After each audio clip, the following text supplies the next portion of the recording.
ഈശോ മിശിഹായ്ക്ക് സ്തുതിയായിരിക്കട്ടെ.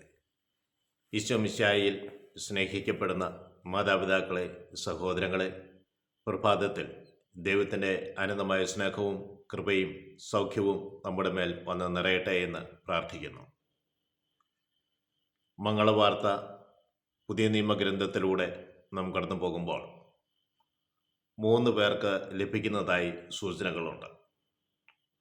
ഒന്നാമതായി നമ്മൾ കാണുന്നത് സഖറിയായ്ക്ക് ലഭിക്കുന്ന മംഗളവാർത്തയാണ്.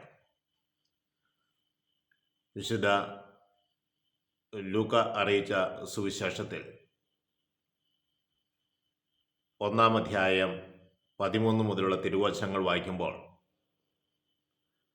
സഖറിയായ്ക്ക് ലഭിക്കുന്ന മംഗളവാർത്ത നമ്മൾ കാണുന്നുണ്ട്. രണ്ടാമതായി കാണുന്നത് ഔസേപ്പിന് ലഭിക്കുന്ന മംഗളവാർത്തയാണ്.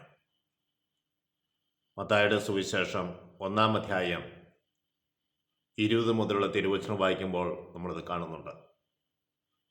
മൂന്നാമതായി നമ്മൾ കാണുക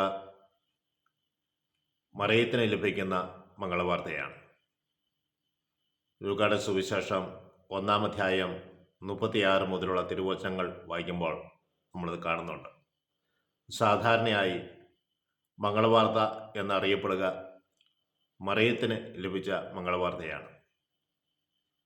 നസ്രത്തിലെ കൊച്ചു ഭവനത്തിൽ ഗബ്രിയേൽ ദൂതൽ നിന്ന് മറിയത്തിന് ലഭിക്കുന്ന മംഗളവാർത്തയാണ്. സ്നേഹമുള്ളവരെ, നമ്മൾക്ക് ഇന്ന് ലൂക്കായുടെ സുവിശേഷം 1-ാം അധ്യായം 5 മുതലുള്ള തിരുവചന ഭാഗങ്ങൾ വായിച്ചു തുടങ്ങാം. ഇവിടെ സഖറിയായ്ക്ക് ലഭിക്കുന്ന മംഗളവാർത്തയെക്കുറിച്ചാണ് കാണുക. അവിടെ ഇപ്രകാരമാണ് പറയുക: ഹേറോദോസിൻ്റെ കാലത്ത് യൂദയായിൽ സഖറിയ എന്ന് പറയുന്ന ഒരു പുരോഹിതൻ ഉണ്ടായിരുന്നു.